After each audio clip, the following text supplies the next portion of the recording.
Bien, buenos días. Hoy día nos corresponde revisar la primera unidad o primer tema relacionado con las generalidades de neuroanatomía. ¿Ya? Hemos terminado la primera unidad que tiene que ver con todo músculo esquelético, sus generalidades, y ahora comenzamos esta segunda unidad que tiene que ver con las partes constituyentes del sistema nervioso central y periférico.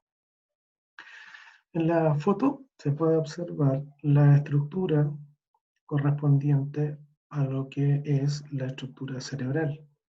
Acá podemos ver el cerebro, podemos ver cómo se conforman las distintas circunvoluciones, y lo que se ve hacia la parte alta, hacia arriba, es la médula espinal. ¿Ya? Esta médula espinal está conectada con la estructura cerebral, encefálica, y de ella, desde la médula espinal, salen algunos raíces, que serían los famosos nervios periféricos. Estos nervios periféricos obviamente se distribuyen en la región del miembro superior o en su defecto hacia la región del miembro inferior. Cuando nos referimos al sistema nervioso, nos referimos a aquella estructura ubicada esencialmente en la caja craneana, o sea, en el interior del cráneo, y en el interior de lo que es la columna vertebral, por donde va a viajar, por un espacio que le forman las vértebras, la médula espinal. Los objetivos de la clase, que está dividida a su vez en tres clases o tres módulos, son inicialmente conocer las características básicas del tejido nervioso como la base estructural del sistema nervioso. Como segundo objetivo será conocer las distintas divisiones que tiene el sistema nervioso y las funciones que las diferencian a cada una de estas divisiones. Y en tercer lugar, vamos a conocer las estructuras fundamentales que conforman al sistema nervioso central, al sistema nervioso periférico y al sistema nervioso autónomo. ¿Sí? Vamos a tener a estas tres subdivisiones del sistema nervioso central, sistema nervioso periférico y sistema nervioso autónomo. ¿Sí? Para reconocer inicialmente las características de formación de este sistema, vamos a hacer un pequeño recorrido por la embriología, pero de carácter básica. Ustedes tienen un curso de mayor detalle de embriología, pero para contextualizar desde el punto de vista morfológico, cómo se llegan a formar las distintas estructuras de este sistema, es que vamos a revisar algo de neuroembriología básica, cómo formamos el sistema nervioso a partir de las primeras vesículas. Lo primero que hay que reconocer es que una vez formado la placa trilaminar, ¿no?, que sería la primera instancia de formación embriológica, vamos a tener tres capas en el embrión, que este embrión trilaminar. Una capa más externa, que la denominamos ectodermo, una capa media, que la denominaremos mesodermo, y una capa más interna, que será el endodermo, como si se tratara de una verdadera estructura de tres niveles. Tenemos una capa externa, ectodermo, una capa media, mesodermo, y una capa interna, endodermo. Ahora, si se fijan bien por las características y la conformación morfológica, vamos a tener obviamente el canal neural, una formación central que se va a llamar canal otomoneural, y abajo una estructura que se llama notocorda. Atención con estas dos estructuras, se fijan bien, ahí está este tubo neural, y abajo de él está una estructura también central que se llama notocorda. Volvamos a repetir. En la parte externa tengo el ectodermo, una de la capa más externa del embrión trilaminar. Tengo el mesodermo, ¿ya?, y en la parte más interna tengo el endodermo, Por lo tanto, si hago un paralelo entre ellas, efectivamente, la placa externa, el ectodermo, será quien va a dar origen a dos grandes estructuras en el cuerpo. Una es el sistema nervioso, ¿ya? Va a haber un repliegue de ectodermo, y otra es la piel. Como va a quedar como elemento más externo, hay dos estructuras que se van a derivar finalmente de la formación ectodérmica. Una es la piel, que es un órgano estructural, y otra es el sistema nervioso. Por lo tanto, la piel y el sistema nervioso vendrían a ser algo así como familiares en la formación de este embrión trilaminar, que tenía tres capas. La capa más externa, ectodermo, la piel y el sistema nervioso. En la capa media, la que queda en medio, que se llama mesodermo, ¿ya? Se van a formar las estructuras que nosotros conocemos como el sistema musculoesquelético. Por lo tanto, si para el ectodermo que estaba afuera terminábamos dando la formación de la piel y el sistema nervioso, para el mesodermo, que es mucho más amplio, vamos a tener la formación de todo el sistema musculoesquelético. Por lo tanto, de esta capa, de este embrión trilaminar, que es el mesodermo, vamos a tener como origen o resultado final la formación de los músculos, de las articulaciones, de los huesos y todo el sistema obviamente musculoesquelético. Y finalmente la capa más interna de este embrión trilaminar es el endodermo, y por lo tanto de él se van a derivar todos los órganos más bien internos, por ejemplo intestino delgado, yeyuno, ilion, colon, órganos como el vaso u otros, hígado, estómago, son derivados de esta capa más interna denominada endodermo. Por lo tanto, el sistema nervioso, como lo conocemos, inicia su formación a partir de la tercera semana de formación del embrión, ¿ya? Y por lo tanto, eh, vamos a tener en esta estructura, obviamente, en la semana 3, o sea, han pasado cerca de 21 días desde la gestación, desde el origen. El embrión trilaminar tiene algo así como 1,5 milímetros, y se va a formar inicialmente una pequeña placa en la capa ectodérmica, una pequeña placa en la capa ectodérmica, y en esta placa ectodérmica vamos a tener la formación, obviamente ahí, de lo que será un surco, un pequeño surco neural, y este surco neural va a permitir finalmente la formación de esta estructura que va a ser un tubo neural, ¿sí? Entonces voy a tener la estructura ectodérmica, que es la que va a dar origen al sistema nervioso y a la piel, un pequeño surco y la formación finalmente desde ese surco de un tubo neural.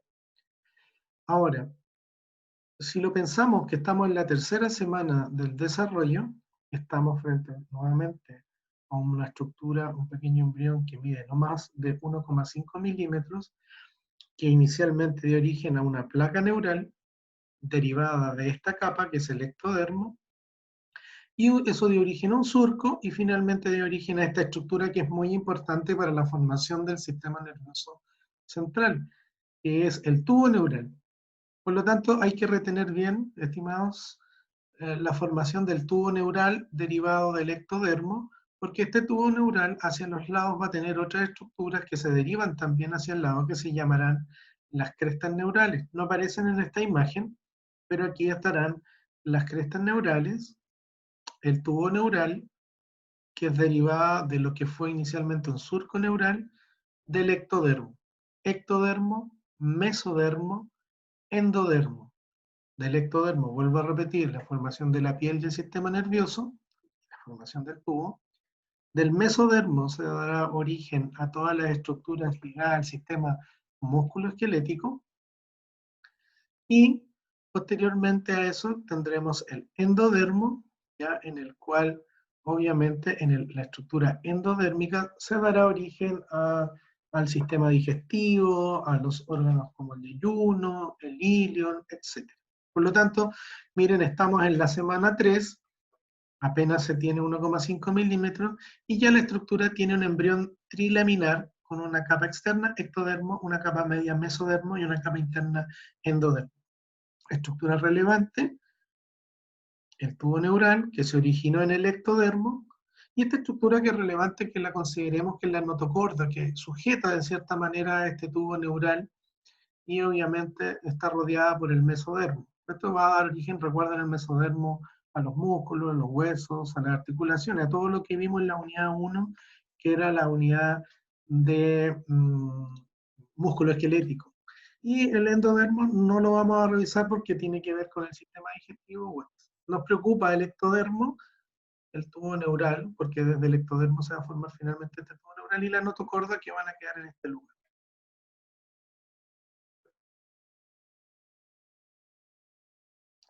Si miramos bien el detalle de la pantalla, nos podemos dar cuenta cómo esta capa de embrión trilaminar más externa, que es el ectodermo, ¿ya?, empieza a sufrir pequeños cambios en la parte superior.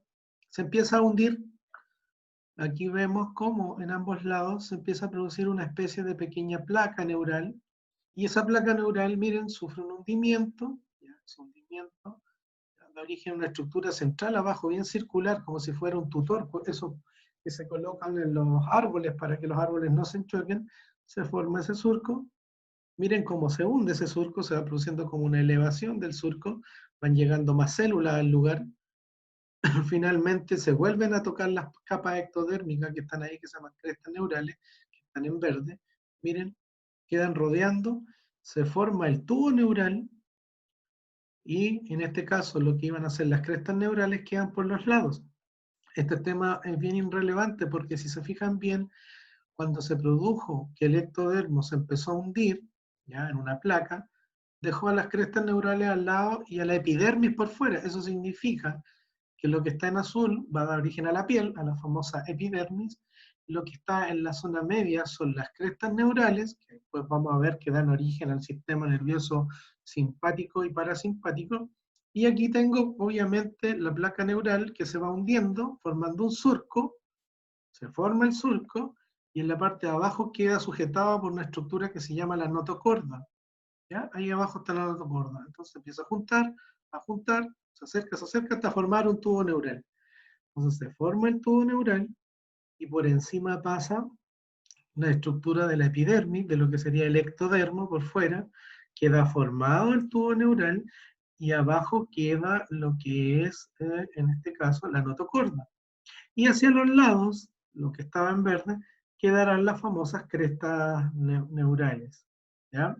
O sea, el primer acto de formación desde el punto de vista embriológico del sistema nervioso es la formación del tubo neural a partir del ectodermo, y cómo el ectodermo se hundió, primero formando un surco, para finalmente formar un tubo, quedar por encima todo lo que es el ectodermo, principalmente para formar la piel, y este tubo será muy importante en la formación del sistema nervioso, sobre todo el sistema nervioso central. Abajo quedará la notocorda y hacia los lados quedarán las crestas neurales. Era lo mismo que se veía en esta imagen, donde quedaba el ectodermo por fuera, luego de haberse hundido y haber formado el tubo neural, hacia los lados quedaban las crestas neurales y abajo quedaba la notocorda.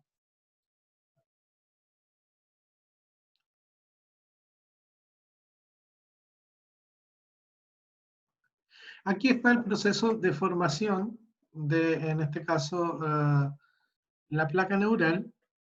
Ahí está, se observa cómo está la estructura de la placa neural, cómo se gira, ¿ya? Y está obviamente hundida.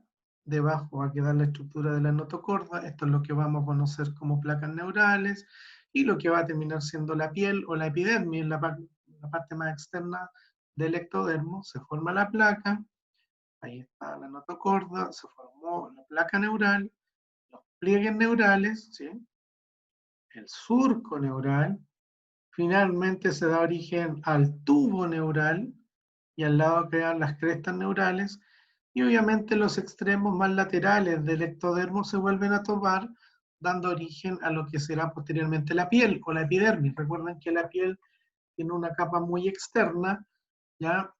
Y una capa un poco más interna, o sea, tenemos en este caso a la epidermis, la formación más externa, tenemos a la placa neural, ¿sí? En esta zona, ¿sí? Las crestas neurales, el tubo neural y la notocorda. Por lo tanto, este proceso usted lo puede buscar en internet o en algún YouTube como neurulación, el proceso de neurulación, mediante el cual en el embrión trilaminar, ya cerca del día 15, el día 20, se provoca el hundimiento, en este caso, de este embrión trilaminar, que tiene desde externo a interno un ectodermo, un mesodermo y un endodermo, un hundimiento del ectodermo, la placa más externa, para terminar formando esta estructura que se denomina tubo neural, sujetado por otra estructura que se llama notocorda, dejando las crestas neurales al lado del tubo neural y por encima lo que conoceremos como el ectodermo, en este caso la epidermis. A este proceso, vuelvo a repetir, se le conoce como neurulación. Si observamos en detalle, este proceso comienza en la parte central, ahí se ve el tubo neural. Ese tubo neural avanza hacia ambos lados, produciendo un proceso de cierre, ¿ya? Un proceso de cierre, y ese proceso de cierre va a terminar con un embrión de estas características, de esta forma, que inicia este proceso de cierre del ectodermo y formando el tubo neural a lo largo de todo el eje central del embrión, dejando dos extremos abiertos, un extremo que está hacia cefálico y un extremo que está hacia caudal, o sea, uno a nivel superior y uno a nivel inferior. ¿Ya? Por lo tanto, en este caso, el cierre se provoca desde nivel cervical y progresa hacia la zona alta de la estructura cefálica, pero también como si fuera un cierre, cerrándose el tubo neural, avanza hacia la parte caudal. El detalle está en que este proceso de cierre, donde el ectodermo va cerrando, formando la epidermis, dejando a los lados las crestas neurales, en el centro el tubo neural y abajo la notocorda, comienza a nivel cervical y va progresando hacia la zona de la cabeza, cefálico, y va progresando como si se fuera cerrando un cierre hacia la zona caudal. El neuroporo cefálico, o sea, voy cerrando, y se empieza a cerrar este neuroporo arriba, debería cerrar cerca del día 25, y más o menos 2 o 3 días después debería producirse el cierre del neuroporo caudal. O sea, es un proceso bastante rápido. Recordemos que estamos cerca del primer mes de desarrollo, en donde el embrión está sufriendo muchos cambios, donde hay una alta actividad celular y por lo tanto se van a ir cerrando todos estos procesos hasta dar origen a un cierre del neuroporo craneal o cefálico y el cierre del neuroporo caudal, en este caso el que está más hacia la zona baja. ¿Ya? Partió a nivel cervical hacia el día 25 y hacia el día 27 ya estaríamos cerrando los neuroporos. Esto es relevante porque con eso damos cierre a lo que conocíamos como el tubo neural, misma estructura que se formó del ectodermo, que hizo un surco, que se cerró y que dio origen, en este caso, al tubo neural, y que se fue cerrando hacia cefálico y que se fue cerrando hacia caudal. Y ya entonces a la altura del día 27, o sea, cuando ya hemos terminado el primer mes, nos encontramos en condiciones de decir que el sistema nervioso ya se ha instalado en este embrión trilaminar, ya se encuentra cubierto por piel, el ectodermo, la parte externa, ya se encuentra rodeada por mesodermo, que era lo que formaba el sistema musculoesquelético por los lados, y por dentro queda separado de lo que va a ser el endodermo, lo que va a originar las vísceras de la estructura más interna, ¿ya? Y a los lados quedó el tubo neural, quedó una notocorda y quedaron las crestas neurales al lado, listos para ser transformados en lo que nosotros vamos a conocer como el sistema nervioso central y parte del sistema nervioso periférico. Acá en la imagen es una micrografía electrónica que equivale a un embrión humano de 23 días y muestra cómo se van fusionando los pliegues neurales. También se comienza, habitualmente estas imágenes son en roedores, y comienza un proceso de cierre hacia la zona superior, hacia la zona cefálica. Ese pliegue se tiene que ir cerrando, por lo tanto tiene que ir formando este tubo neural por dentro y dejando por fuera al ectodermo, que va a ser la piel finalmente, y prosigue hacia la zona inferior, llegando a la zona caudal para cerrar el neuroporo inferior, y ahí se ve el neuroporo superior. Algunos de ustedes se preguntarán, ¿qué pasa si no se cierra esto? Si no se cierra, no existirá la formación del sistema nervioso. Y si no existe la formación del sistema nervioso, este embrión sería no viable, ¿ya? Estaría en condiciones de producirse lo que se llama un aborto espontáneo o natural. Acá está la imagen de uno de los neuroporos, ¿ya? Y cómo se van cerrando estos neuroporos, ¿ya? Observen bien cómo se iría cerrando ese neuroporo y va quedando lo último. Por lo tanto, para que haya una buena formación del sistema nervioso, en este caso central, porque estamos en la parte media, requerimos, y el sistema nervioso en general, requerimos que los neuroporos, por ejemplo, el craneal se cierra primero y unos 2 o 3 días después se va a cerrar este mismo proceso en el extremo más bien caudal de este embrión. Aquí hay micrografías que nos permiten observar, fíjense, cómo estaría el tubo neural. Este verdadero círculo completo es el tubo neural. Cómo quedaría por fuera en la placa ectodérmica, que finalmente terminaría siendo la epidermis. Y en la zona lateral al tubo neural abajo debe estar la notocorda y a los lados las crestas neurales. Acá una actividad mitótica extraordinaria en el interior de las células, se va produciendo una división enorme de estas estructuras, por lo tanto crecen y van aumentando de tamaño y se van cerrando. Si se fijaron bien, todo el proceso para cerrar el embrión completo partió el día 25 y terminó cerca del día 28. Si observamos el detalle de la micrografía electrónica de un embrión de ratón, que equivale a un embrión humano de 6 semanas, o sea, estaríamos en la imagen estaríamos frente a un proceso que ocurre en un embrión de ratón equivalente a lo que estaría ocurriendo al mes y medio, 6 semanas, en un embrión humano. Se produce una dilatación del tubo neural. Si ustedes se fijan bien, esto era el tubo neural inicialmente, aquí estarían las crestas neurales, acá abajo estaría la notocorda, aquí arriba estaría el ectodermo que se transformará posteriormente en la piel, porque dijimos que tanto la piel, el ectodermo daba origen a la piel y al sistema nervioso. Por lo tanto, ustedes pueden hacer algún tipo de asociación en que muchos de los problemas de estrés o manifestaciones nerviosas cursan por problemas en la piel. Y esto se debe obviamente a que el origen de la piel es en la misma capa celular de lo que dio origen al sistema nervioso, ¿ya? O sea, cuando usted está más nervioso podría tener erupciones cutáneas, tener algún daño en la piel, porque de cierta manera tanto la epidermis, ¿cierto?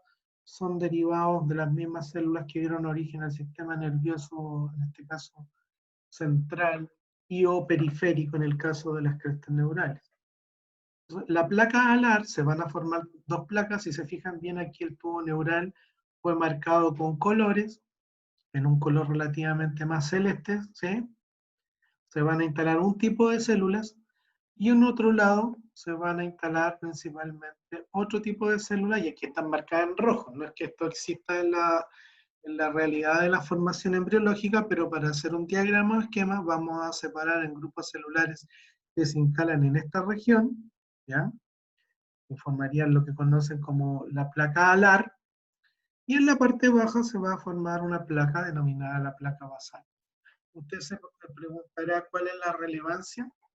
Si usted ha tenido la oportunidad de observar imágenes de la médula espinal, se habrá dado cuenta que la médula espinal tiene unas astas, ¿ya? Y estas astas hay una parte sensitiva, ¿sí? Aferente, y una parte motora, donde están las motoneuronas que van a generar a las neuronas que van a ir a los músculos para producir la contracción muscular. Por lo tanto, se va a formar una placa alar que va a tener un correlato con células sensitivas y se va a formar una placa basal que tiene un correlato con neuronas, en este caso de orden motor. Acá en el esquema, saltamos desde aquí al esquema de acá, podemos observar lo que se denominó placa alar. Todo esto recuerden que es el tubo neural que se está dilatando, el tubo neural, afuera está el ectodermo, aquí están, en este caso, todas las estructuras que dan origen, las crestas neurales que dan origen al sistema nervioso periférico, y abajo tendremos a la notocorda, y lo que estamos diciendo es que en el interior del tubo neural se van a producir separaciones, un grupo se va a llamar placa alar, otro grupo se va a llamar placa basal, ¿ya? Y por lo tanto van a quedar unos más hacia una zona del techo, acá arriba se va a llamar techo, la placa del techo, y otro más hacia la placa del piso. Va a haber un pequeño espacio, ¿cierto? Un surco bastante grande en inicio, finalmente esto va a terminar en un pequeño surco muy pequeño. Y por fuera de estas estructuras celulares de la placa alar y placa basal, se va a instalar una región en blanco, miren, fíjense, que se denomina la capa marginal, o el borde, ¿ya? La placa marginal. Ahora, esto, si usted toma una imagen de una médula espinal, se va a dar cuenta que aquí está el asta posterior o sensitiva, aquí está el asta anterior o motora, y lo que está por fuera en blanco es sustancia blanca, son axones, por lo tanto es la comunicación que va a tener el sistema nervioso central, ¿ya? O sea, toda la parte lateral, que es la capa marginal, va a dar origen a la sustancia blanca, y tanto la capa, en este caso, alar, que son neuronas sensitivas, como la placa basal, que son neuronas motoras, va a dar origen a la sustancia gris. Y este gran surco que hay en el centro, que tiene una placa en el techo, que tiene una placa en el piso, y que tiene una gran cavidad, deja pasar un líquido que se llama líquido cefalorraquídeo, o líquido cerebroespinal, depende del texto, y va a viajar por acá por el centro. Lo que va a ir pasando con el tiempo, porque esta es una imagen a las 6 semanas, lo que va a ir pasando con el tiempo es que se van a ir instalando estas estructuras de placa alar, neurona sensitiva, placa basal, neuronas motoras, y la capa marginal va a ir creciendo y creciendo de tal manera que va a ir habiendo más comunicación y lo que va a ir disminuyendo es este espacio por donde circula el líquido cefalorraquídeo.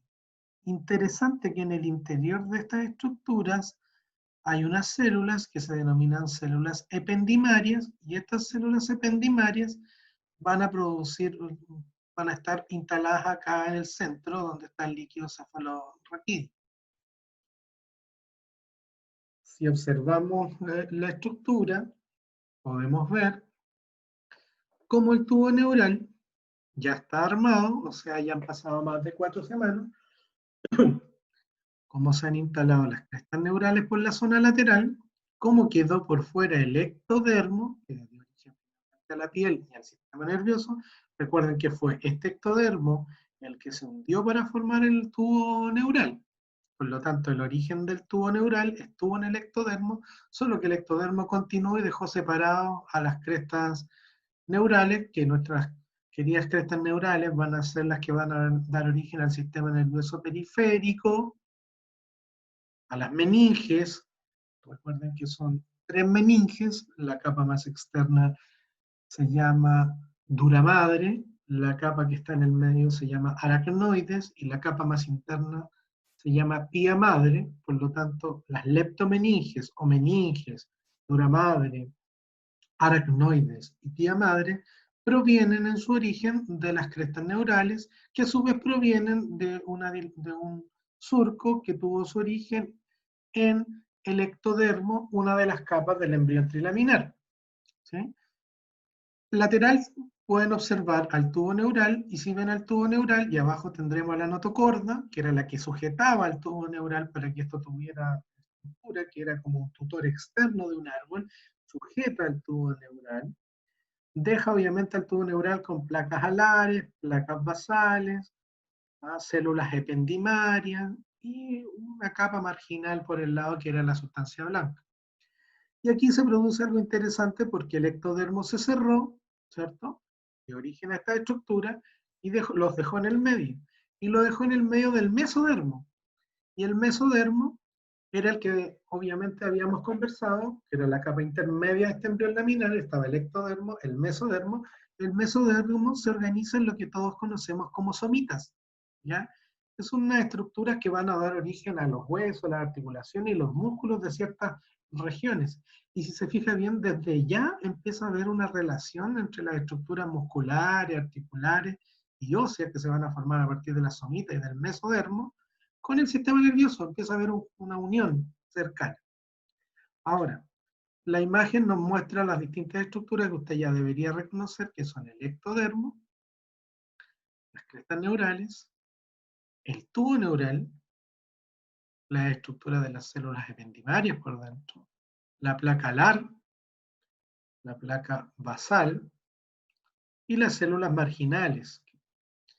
También nos muestra las somitas, que son parte de esta estructura interna, que es el mesodermo.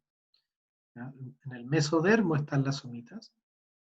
Ahí están, que van a dar y generar o permitir la formación de esta metamería, ¿ya? Que es la formación de huesos, tendones, ligamentos, músculos.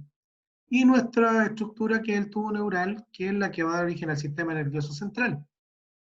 Cuando hablamos de sistema nervioso central, chiquillos, nos referimos esencialmente a las estructuras encefálicas que se encuentran dentro del cráneo y a la estructura de la médula espinal que recorre a lo largo de la columna vertebral, y para ser preciso, en una persona adulta llegaría hasta L1, L2 aproximadamente. La médula espinal no alcanza todo el camino hasta llegar hasta la región sacra, oxígena. La médula espinal parte en el foramen magno, en la zona alta de la región cervical, y termina a la altura de la vértebra lumbar 2, en el borde superior de la vértebra lumbar 2, como extensión. Ya vamos a ver eso. Entonces, el tubo neural nos va a formar tanto el encéfalo, lo que está dentro del cráneo, como la médula espinal. ¿Ya? Las crestas neurales, en cambio, nos van a formar al sistema nervioso periférico, donde están los 31 par de nervios espinales, ¿cierto?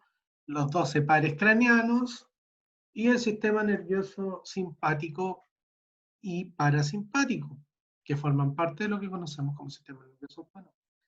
Pero también las crestas neurales van a permitir la formación de la médula suprarrenal, que es una estructura glandular que se ubica por encima de los riñones y que produce una hormona denominada cortisol. Y también las crestas neurales van a ayudar en la producción de una célula que va a ir a la piel que se llaman los melanocitos, ¿ya? Y los melanocitos son los encargados en la piel de darle el tinte o color, ¿ya? Las personas más prácticas no tienen tantos melanocitos, no morenos, y tienen mucho más melanocitos. Eso es evidente en el verano. ¿Ya? Ahí están las crestas neurales, ahí está el tubo neural.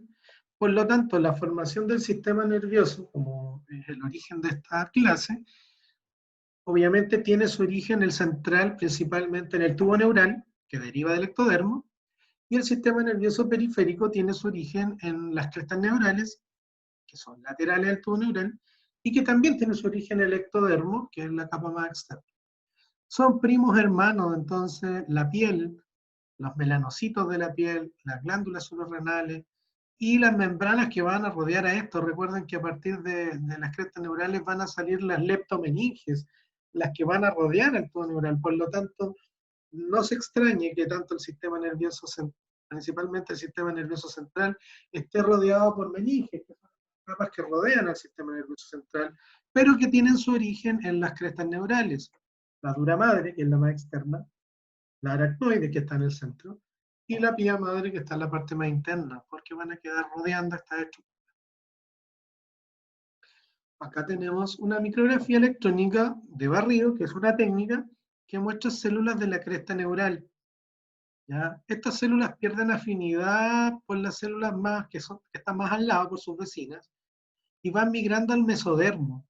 Recuerden que el mesodermo es el que da origen a todo el sistema musculoesquelético, para originar en conjunto un tejido intermedio. O sea, algunas células de la cresta neural, que era esto, algunas células de estas se desafectan y se van a distintas regiones del mesodermo, ¿ya? Donde estaban las somitas. Y van a originar, por ejemplo, ganglios espinales y autónomos, células de Schwann, que es una célula que rodea al axón de las fibras periféricas, melanocitos, que son células que se van a ir a la piel, en la parte alta, y se desagregan para formar la leptomeninge, que serían la dura madre, la aracnoides y la pía madre, y para formar la glándula suprarrenal o médula suprarrenal, que es la que está en la zona alta de los riñones y que produce el cortisol, que es una hormona muy importante porque está relacionada con el estrés, con la huida y con otras cosas. Hacia la semana 12, o sea, estamos hablando de 3 meses, ¿sí?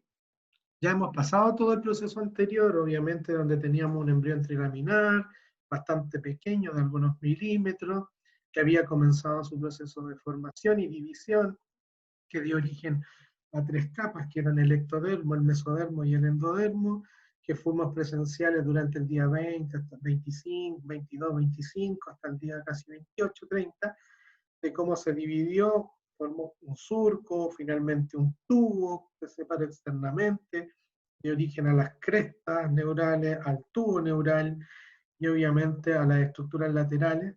Eh, ya estamos en la semana, vimos también cómo esta estructura central se iba cerrando desde la zona cervical hacia arriba, hacia cefálico, y desde la zona cervical hacia abajo, hacia caudal, con una diferencia de más o menos 2 días. Y vamos a ver cómo esta médula, esta parte central, que ya era el tubo neural, ¿se acuerdan que ese tubo neural después se dividió en el interior con una placa LAR, que iba a dar origen a las neuronas sensitivas o aferentes, placa basal, que iba a dar origen a las neuronas motoras, un borde marginal, un pliegue marginal, que es el que da origen a todo lo que es la sustancia blanca de la médula espinal, y por fuera quedaba todo lo que eran las crestas neurales, y estas crestas neurales eran las que iban a dar origen finalmente a las leptomeninges, la dura madre, la aracnoides y la pía madre, a la médula suprarrenal, que tenía que ver con la producción de cortisol, a los melanocitos, que eran células dedicadas esencialmente a la pigmentación de la piel. Ahora nos encontramos en un proceso que ya ocurrió el cierre, que en lateral se cuentan estas estructuras que eran las somitas, ¿ya? Para llevar cuenta de cuántos días tiene el embrión, día 27, día 30, y si se fijan bien, ya se cerró completamente, en este caso los neuroporo craneal y neuroporo caudal. Como se cerraron, se formó un tubo, ¿cierto? Este tubo neural, pero en su extremo caudal, o sea, hacia la cabeza, hacia la región cefálica, este tubo va a sufrir, como si yo inflara un globo, va a sufrir 3 dilataciones, va a sufrir lo que se denomina la formación de 3 vesículas iniciales o 3 vesículas primarias, 1, 2, 3. O sea, se cerró el tubo y se dilató, 1, 2, 3, formó 3 globos, ya hacia el día 27, hacia el día 30, cuando ya se produjo el cierre del neuroporo cefálico, y le denominaremos con 3 nombres distintos a este verdadero tubo, esta dilatación, esta vesícula que está más adelante, le llamaremos prosencéfalo o cerebro anterior. A la zona media le denominaremos mesencéfalo o cerebro medio, y a la dilatación más posterior, a la tercera, a la que está más hacia caudal, le llamaremos romboencéfalo o cerebro posterior. Por lo tanto, hacia la altura de los 3 meses, ya hemos cerrado todo el tubo neural, ya cerramos los neuroporos craneal, ya cerramos el neuroporo eh, caudal abajo, donde está como una verdadera cola de este embrión, pero en la parte más caudal hemos formado 3 vesículas, el prosencéfalo, el mesencéfalo y el romboencéfalo. En algunos textos se les denomina cerebro anterior, cerebro medio y cerebro posterior, ¿ya? Yo prefiero que nos quedemos con el nombre de prosencéfalo, mesencéfalo y romboencéfalo, que nos va a permitir tener una mirada más amplia de lo que es la formación de estas estructuras del sistema nervioso central. Si se fijan bien, estamos frente a la formación de lo que va a ser el encéfalo, lo que está dentro del cráneo, que va a tener tres porciones: prosencéfalo, mesencéfalo y romboencéfalo, o cerebro posterior. Si lo miramos en colores, vamos a darle colores para el mejor entendimiento de lo que son las vesículas primarias. Vamos a tener una estructura prosencefálica, que es la que se encuentra en la parte anterior, una vesícula mesencefálica, lo que le llamamos cerebro medio, y una gran vesícula, o gran trozo de esta parte, que se denomina romboencéfalo. Acá tenemos el embrión, ¿cierto? Completo. Acá tenemos el tubo neural formado, completo. Se cerró el neuroporo caudal de la cola y se cerró el neuroporo cefálico. Cuando se cerró, las presiones internas de este tubo neural dieron origen a tres vesículas, una que está más adelante, que se llamará prosencéfalo, cerebro anterior, una que estará en la parte media, que se denomina mesencéfalo, cerebro medio, y una que se encuentra en la zona más posterior, que se llama romboencéfalo o cerebro posterior. Estas son las conocidas vesículas primarias, ¿no? Tenemos las vesículas primarias que nos van a permitir, obviamente, la formación de todo lo que es el sistema nervioso. Ahora, este proceso es un proceso dinámico, como ustedes se pudieron ver, va creciendo, las células se van dividiendo, se van ubicando en distintos lugares y o sectores, en este caso del cuerpo, de este embrión, y estas vesículas primarias, que yo voy a mantener el color, que son en azul, dejamos al prosencéfalo, que es lo que llamamos cerebro anterior, luego dejamos en rojo al mesencéfalo, y dejamos en amarillo el romboencéfalo cerebro posterior. Sufrirá una división que dará origen a las vesículas secundarias, ¿sí? Por lo tanto, vamos a darnos cuenta que de la vesícula primaria, que era el prosencéfalo, aparecerán dos vesículas. Una que tiene que ver con el telencéfalo y el diencéfalo. Por lo tanto, estamos en condiciones de informar que el telencéfalo y diencéfalo, que ahí está en verde, corresponden a una división de la primera vesícula, que era la vesícula prosencefálica, o cerebro anterior. De la vesícula primaria prosencéfalo se divide en dos. Una que queda muy adelante, que se llama telencéfalo, y una más pequeña, que está marcada en verde, que se llama diencéfalo. La segunda vesícula primaria se llamaba mesencéfalo y termina dividida en igualmente el mesencéfalo. O sea, esta vesícula no sufre cambios, sigue llamándose mesencéfalo y es derivada del mesencéfalo. Y la vesícula más caudal, la que está más hacia en este caso la cauda, la cola, ¿sí? Se llamaba romboencéfalo, sufre dos divisiones, una que se llama metencéfalo y una más caudal, que se llama mielencéfalo. Por lo tanto, estamos frente a lo que denominamos una división vesicular, y tenemos las vesículas telencefálica y diencefálica, que son las más anteriores, que provienen de la vesícula primaria llamada prosencéfalo. Luego tenemos el mesencéfalo, que deriva de la vesícula llamada también con el mismo nombre, mesencéfalo. Y la vesícula romboencéfalo cambia de nombre, o cerebro posterior, y se da origen al metencéfalo y al mielencéfalo. Por lo tanto, cuando se pregunte por las vesículas secundarias, podemos pedirlas de cefálico a caudal o de caudal a cefálico, ¿ya? Para hacerle un paralelo, miren lo que se produjo se produjo una división de vesículas primarias que eran fácilmente distinguibles, prosencéfalo, mesencéfalo y romboencéfalo, pero tanto el prosencéfalo como el romboencéfalo sufrieron divisiones. El mesencéfalo se mantuvo. El prosencéfalo se dividió en telencéfalo y diencéfalo. El mesencéfalo continuó, cerebro medio, como le llaman, permanece en el tiempo. Y el romboencéfalo se dividió en metencéfalo y mielencéfalo.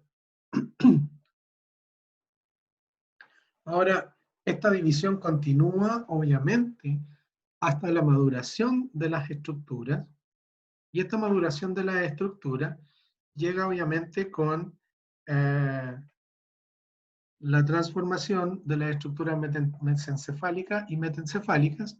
Tenemos al telencéfalo, que va a dar origen al cerebro. Si usted mira bien esta estructura que queda más anterior, cerca de los ojos, ahí está la nariz, la boca y las manos, tendemos al telencéfalo, que va a dar origen a la estructura del cerebro. El diencéfalo no se ve en esta imagen, porque el diencéfalo corresponde a una estructura central que algunos deben conocer y que se llama tálamo, hipotálamo. Son parte de la región central. O sea, cuando yo hable de telencéfalo, estoy hablando del cerebro, ¿cierto? Y de sus hemisferios principalmente. Hemisferio cerebral izquierdo, hemisferio cerebral derecho. Cuando hable de diencéfalo, voy a estar hablando de algo que se encuentra en el centro de estos dos hemisferios, que es el tálamo, el hipotálamo y las regiones subtalámicas, o sea, muy en el centro, muy intrincado adentro. Cuando hablo de mesencéfalo, es una estructura, ¿ya?, que se llama mesencéfalo, o cerebro medio. Cuando hable de metencéfalo, estaría hablando de lo que llamamos como puente, antiguamente puente de Baroglio, en la actualidad puente, o estructuras pontinas. Y cuando hable de mielencéfalo, acá, estaré en la parte más baja de esta estructura, que es el bulbo raquídeo. En la actualidad bulbo, antiguamente médula oblongada, antiguamente puente de Baroglio, en la actualidad puente. Mesencéfalo sigue llamándose mesencéfalo. Al mesencéfalo, al puente y al bulbo, al cual se le suma la formación del cerebelo, que guarda mucha relación con el puente, esta estructura es lo que nosotros conocemos como tallo encefálico, ¿ya?, o troncoencéfalo. Entonces, cuando hablamos de troncoencéfalo, nos estamos refiriendo al bulbo, por caudal, al puente y al mesencéfalo. Y al cerebelo, que está anexado a la parte posterior entre el bulbo y el puente. Cuando hablamos de encéfalo, estamos hablando de la estructura que está en el interior del cráneo y que proviene derivado del telencéfalo y el diencéfalo. Si hablamos de telencéfalo, serán los hemisferios izquierdo-derecho. Si hablamos del diencéfalo, estaremos en condiciones de hablar principalmente del tálamo o del hipotálamo, ¿ya?, eso para tener una imagen general. Y usted se preguntará, todas estas estructuras que fueron parte de vesículas primarias, que eran tres, prosencéfalo, mesencéfalo y romboencéfalo, derivaron en estas subdivisiones, que a su vez derivaron en las estructuras que conocemos finalmente. Entonces, cuando vamos a hacer asociaciones, por ejemplo, el puente tiene su origen en la vesícula secundaria del metencéfalo, que a su vez tiene su origen en el romboencéfalo como estructura primaria. Entonces tenemos un orden casi ontogenético ahí de formación, donde tenemos inicialmente una vesícula primaria, una vesícula secundaria, y esta estructura tendrá su origen o su correlato con una estructura ya sea en el tronco encefálico o tallo cerebral, o en el encéfalo propiamente tal, a través de alguna estructura. ¿Qué pasó entonces con la médula espinal, que también forma parte del sistema nervioso central? La médula espinal, que parte a nivel cervical, es el tubo neural que siguió y se dilató hasta la zona final, ¿ya? Por lo tanto, el tubo neural es la médula espinal. Pero el tubo neural que sufrió las dilataciones, las tres primeras dilataciones y luego las 5 dilataciones, es la que finalmente va a dar origen al sistema nervioso central. Acá tenemos imágenes generales. Aquí lo que vemos, miren, es el tálamo, que deriva del diencéfalo. Aquí tenemos al mesencéfalo, que deriva del mesencéfalo. Aquí tenemos al puente, que deriva del metencéfalo. Y aquí tenemos al bulbo, que deriva del mielencéfalo. Para abajo en la médula espinal, que deriva directamente del tubo neural. Del tubo neural, de la dilatación que se llamó mielencéfalo, que en conjunto con el metencéfalo, que dio origen al puente, forman parte de lo que antiguamente vesícula primaria era el romboencéfalo. El mesencéfalo, o cerebro posterior, el mesencéfalo, en cambio, siempre fue cerebro medio y permaneció como vesícula primaria y secundaria. El tálamo es parte de lo que conocemos como el diencéfalo, que en conjunto con los hemisferios cerebrales forman parte del telencéfalo. Este es el telencéfalo, esto es el diencéfalo. Y ambos, tanto el telencéfalo como el diencéfalo, forman parte de lo que fue una vesícula primaria que se llamó prosencéfalo. Por lo tanto, es importante que revisen la estructuración de las vesículas primarias y la estructuración de las vesículas secundarias y a quién dan origen. Y puedan observar no solo a quién da origen, sino que a qué da origen finalmente, porque cuando hablemos de estructuras cerebrales, estaremos hablando especialmente de estructuras telencefálicas. Si hablamos del tálamo, hipotálamo, estaremos hablando de estructuras diencefálicas. Si hablamos del mesencéfalo, estructuras mesencefálicas, estaremos hablando de algo que tiene su origen en el mesencéfalo y a su vez en el mesencéfalo. Cuando hablemos de puente, estaremos en estructuras metencefálicas y del bulbo, estructuras mielencefálicas. ¿Ya? Es importante reconocer entonces este camino de formación de lo que fue un tubo neural y cómo este tubo neural se fue dilatando en la zona cefálica, porque inicialmente eran 3 vesículas. Después, la primera se dividió en 2, el encéfalo que dio origen a las estructuras cerebrales, el diencéfalo que dio origen al tálamo, hipotálamo y otros, el mesencéfalo continuó igual, en cambio el romboencéfalo, que era la vesícula primaria, se dividió en metencéfalo, que da origen al puente, que atrae al cerebelo, y al mielencéfalo, que da origen al bulbo, y también aparte del cerebelo en la zona posterior. La pregunta es, ya formamos al sistema nervioso central y la médula espinal. Aquí podemos ver la estructura encefálica que se encuentra protegida por el cráneo, y acá vemos a la médula espinal que se encuentra protegida por el canal medular que está en la zona de las vértebras, en la zona posterior. También asistimos y revisamos en la clase cómo el ectodermo, la parte más externa del ectodermo, sufría, ¿cierto?, pequeñas placas, formaciones de pequeños surcos, ¿cierto?, separaciones, y la formación del tubo neural, a los lados quedaban las crestas neurales, las mismas que iban a dar origen a la leptomeninge, a la médula suprarrenal, a los melanocitos, ¿ya?, y al sistema nervioso periférico. Y por fuera el ectodermo se cerraba y daba origen obviamente a la piel, ¿ya? Pues, específicamente a la epidermis. Ahí está el tubo neural. Recuerden que dentro del tubo neural estaba toda la zona más ependimaria, central, donde iba el líquido encefalorraquídeo. Acá se formaban las placas alares, las placas basales, las placas marginales, para que tenga contexto. La médula espinal, por lo tanto, es la continuación del tubo neural que observamos acá, y las dilataciones que sufrió cuando se cerró el neurocloro craneano fueron 3, prosencéfalo, mesencéfalo, cerebro medio, y romboencéfalo, cerebro posterior.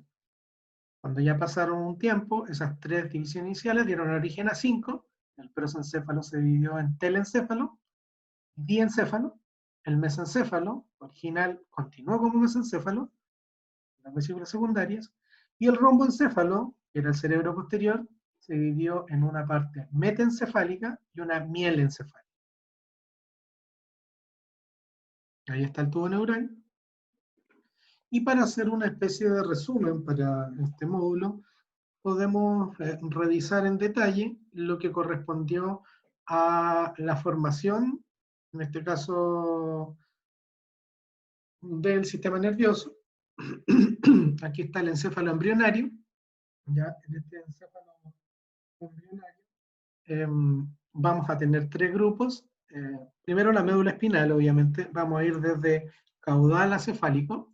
La médula espinal, que en los adultos de origen a la médula espinal, y había un espacio dentro de la médula espinal que era el conducto raquídeo. ¿Ya? Si se fijan bien, vamos a ver el encéfalo embrionario, luego la derivación en adulto, y con qué espacio se asocia, porque en el interior del sistema nervioso central, si volvemos atrás, voy a volver atrás, para mostrarles algo bien particular. Aquí está el tubo neural, recuerden que habían espacios. Por estos espacios, corre líquido cefalorraquídeo, ¿ya? Y por lo tanto, en las distintas zonas, si estoy en la médula, si estoy en el puente, si estoy en el bulbo, si estoy en el mesencéfalo, si estoy en el tálamo, o si estoy en los hemisferios cerebrales, estos espacios toman distintos nombres. Entonces, la última imagen, lo que nos va a mostrar es esencialmente esta relación entre los espacios embrionarios, ¿ya? Y las distintas estructuras. Aquí tengo el romboencéfalo, que era el cerebro posterior, el que vimos en amarillo, que se dividía en el mielencéfalo, como vesícula embrionaria, estas eran las primarias, prosencéfalo, mesencéfalo y romboencéfalo. Aquí están las secundarias. ¿Ya? La médula siempre como médula, derivada del tubo neural. El romboencéfalo como mielencéfalo, y el mielencéfalo dijimos que daba origen al bulbo raquídeo. Ahora, cuando yo estoy en la estructura del bulbo raquídeo, el espacio que se relaciona con el bulbo es el cuarto ventrículo. Este romboencéfalo también de origen al metencéfalo. El metencéfalo de origen a la protuberancia o puente y al cerebelo, y también se relacionan con el cuarto ventrículo. O sea, cuando yo hago un estudio de la estructura en el sistema nervioso y me dicen que estoy cerca del cuarto ventrículo, yo debo entender que cuando estoy cerca del cuarto ventrículo, estoy cerca del bulbo, del puente o del cerebelo. El mesencéfalo, vesícula primaria, se transforma en mesencéfalo, vesícula secundaria, siempre continúa con el mismo nombre, también fue conocido como cerebro medio. Ahí destacan algunas estructuras como los colículos superiores e inferiores, pero el espacio ya deja de ser el cuarto ventrículo. Entonces, cuando yo estoy en el mesencéfalo, el espacio que se relaciona con el mesencéfalo es el acueducto cerebral. ¿Ya? Por lo tanto, vamos a tener una estructura denominada acueducto cerebral. El prosencéfalo, la estructura prosencefálica, va a tener que el cerebro anterior, ¿ya? Esta estructura inicial, se divide en dos, en telencéfalo y diencéfalo. El diencéfalo está mucho más intrincado en la parte central y es la que va a dar origen a esta estructura llamada tálamo e hipotálamo. Y cuando hablemos de tálamo y hipotálamo, que derivan del diencéfalo, que derivan del prosencéfalo, vamos a estar siempre cerca del tercer ventrículo. Entonces, cuando alguien diga, estamos cerca del tercer ventrículo, uno debería pensar inmediatamente que estamos cerca del tálamo o del hipotálamo. Y si a uno le preguntan de dónde deriva el tálamo o el hipotálamo, es de la vesícula secundaria llamada diencéfalo, que proviene de la vesícula primaria, que es el prosencéfalo. Por lo tanto, es una buena forma de hacer asociaciones y permitirnos ubicarnos en los espacios centrales de, en este caso, de ubicación de donde yo encuentro, en este caso, al tálamo hipotálamo. El prosencéfalo, o telencéfalo, que es la parte más anterior, más grande, ahí va a estar la corteza cerebral y algunos ganglios, núcleos basales, núcleos olfatorios y otros, que ya llegará el momento de verlo en más detalle, pero asociado a estos hemisferios cerebrales, a la corteza cerebral, están los ventrículos laterales, también conocido en la literatura como primer y segundo ventrículo, pero también la mayor parte de los libros nos muestran como ventrículos laterales. ¿Ya? Por lo tanto, el telencéfalo se relaciona con la corteza cerebral, con los hemisferios cerebrales y con algunos ganglios o núcleos basales, y se asocia con un espacio. O sea, si yo hablo de los ventrículos laterales, siempre estoy en la zona más alta donde está el hemisferio. Si hablo del tercer ventrículo, siempre estoy ligado al tálamo hipotálamo. Si hablo del acueducto cerebral, me encuentro en el mesencéfalo. Si hablo del cuarto ventrículo, hay varias opciones. Puede ser cerca del cerebelo, del puente o del bulbo. Cuando estoy en la médula espinal, el espacio es el conducto raquídeo, es un canal central muy pequeñito. Por todos estos espacios circula líquido cefalorraquídeo. Ahora, lo interesante es que uno puede hacer una revisión completa de este cuadro, ¿ya? Y en él poder observar cómo se relacionan las vesículas primarias, el romboencéfalo, el mesencéfalo, el prosencéfalo, cómo se deriva en su secundaria, mielencéfalo, metencéfalo, mesencéfalo, diencéfalo y telencéfalo, y a qué da origen cada una de ellas. Aquí está en qué da origen cada una de ellas. Y no solo en qué da origen, sino con qué espacio se relacionan. Unos se relacionan con los ventrículos laterales, otros se relacionan con el tercer ventrículo, otros se relacionan con una estructura llamada el acueducto cerebral, otros con los cuarto ventrículo, hay harto espacio en el cuarto ventrículo, igual que los ventrículos laterales, y finalmente la médula con su conducto raquídeo. Por todos ellos circula líquido cefalorraquídeo y se relaciona con las distintas estructuras del sistema nervioso. Para ir finalizando este módulo de formación neuroembriológica, esencialmente mostraré dos defectos de la no formación del neuroporo cefálico, ¿ya? Si no se forma el neuroporo cefálico, o sea, dijimos que hacia los días 25 a 28 aproximadamente comenzaba un cierre desde la zona cervical hacia la zona cefálica del neuroporo. Y también 3 días después, 2 a 3 días después, se cerraba el neuroporo más caudal. Pero ¿qué pasa si no se cierra, si no se produce el cierre de este neuroporo cefálico? Lo que se va a producir, obviamente recuerden que aquí estaban las somitas, que eran parte de lo que nos conocíamos como mesodermo, se va a ir produciendo el cierre acecefálico de este neuroporo superior o craneano. Ahí va cerrándose, cerrándose. Y acá se va cerrando 2 a 3 días después el neuroporo caudal. Hacia el día 27, 28 deberían estar cerrados ambos neuroporos. Obviamente el cefálico para permitir la formación de las 3 vesículas primarias, romboencéfalo, mesencéfalo y prosencéfalo. Si no se produce el cierre del neuroporo craneal, uno de los defectos que aparece descrito en la mayor parte de los libros de embriología y de desarrollo neural, es el fenómeno de anencefalia. Como pueden ver en la imagen, el no cierre del neuroporo craneal no permite la formación de las 3 vesículas iniciales. Al no producirse la formación de las 3 vesículas iniciales, no hay formación de ninguna de las estructuras que ya revisamos. Por lo tanto, aparecería una ausencia de la región cefálica. Si se fijan bien, ahí está la piel, y aquí está la estructura de la dura madre y del espacio subaracnoideo. Miren lo que está pasando aquí en un corte sagital. Ahí está la piel, aquí tendríamos la aracnoide, el espacio subaracnoideo, la dura madre por fuera, ¿ya? Y el endodermo. Y miren lo que va a pasar, ese espacio se va a rellenar. Esto podría suceder también si se produce un mal cierre obviamente, en neuroporo craneal o cefálico. Si no se produce un cierre completo, puede escapar algo de masa encefálica al interior o presionar el cráneo en formación.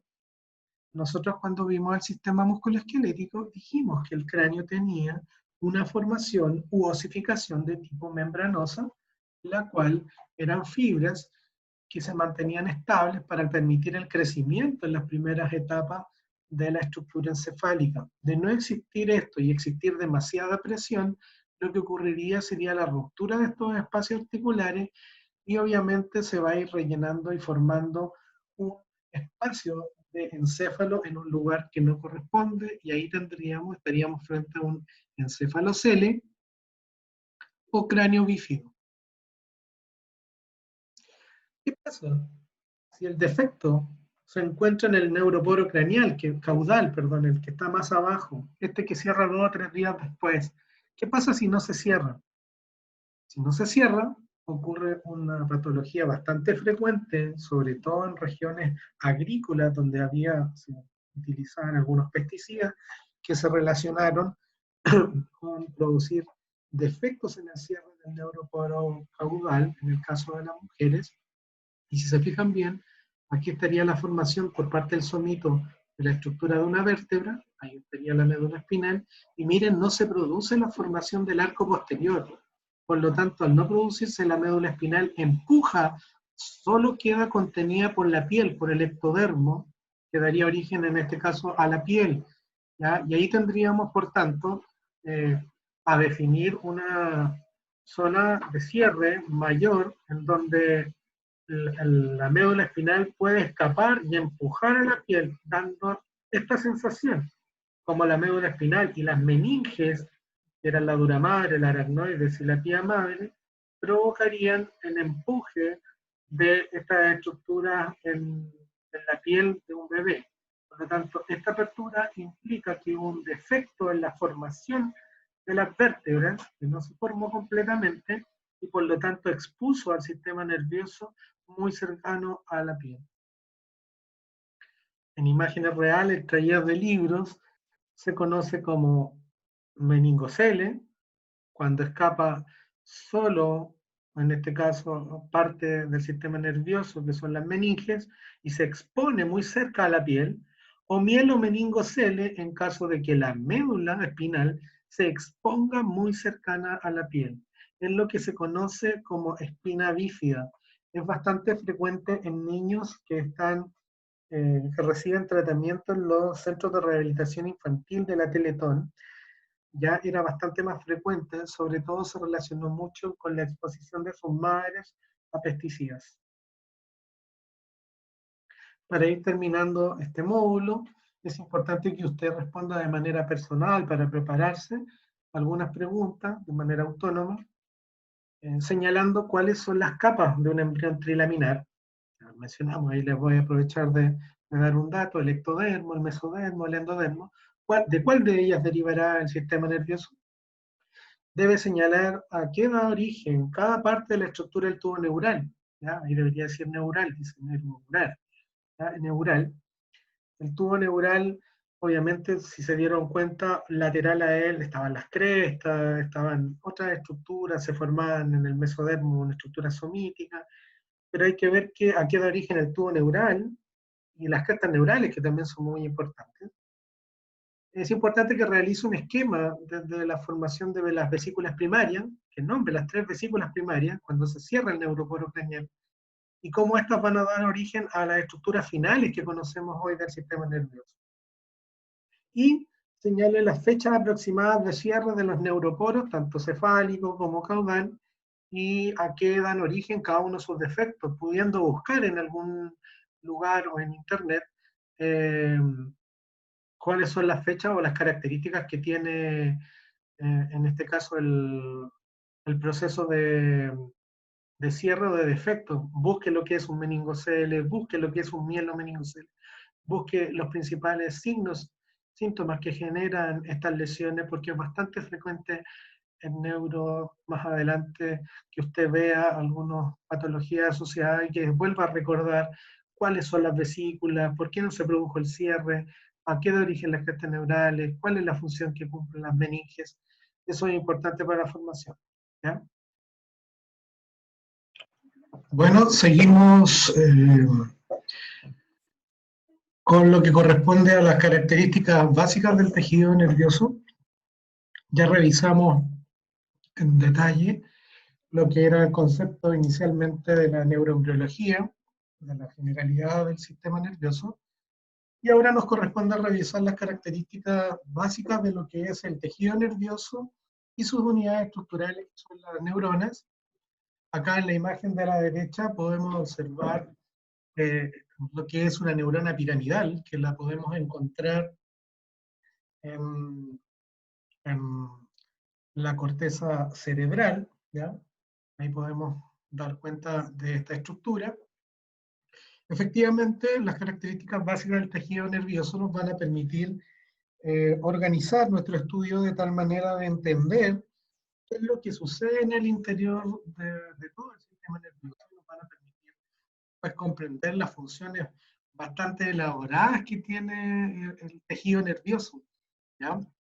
Si se fijan bien, como información básica, la mayoría conocemos cómo está estructurado las unidades celulares y conocemos desde pequeños prácticamente cómo está constituida una neurona, en este caso una neurona piramidal, porque tiene forma de pirámide, que tiene un soma o cuerpo, que tiene una gran cantidad de puntos de comunicación que conocemos como dendritas, y que tendrá obviamente algún elemento de salida ¿ya? Y de comunicación, que puede ser un axón. ¿Ya?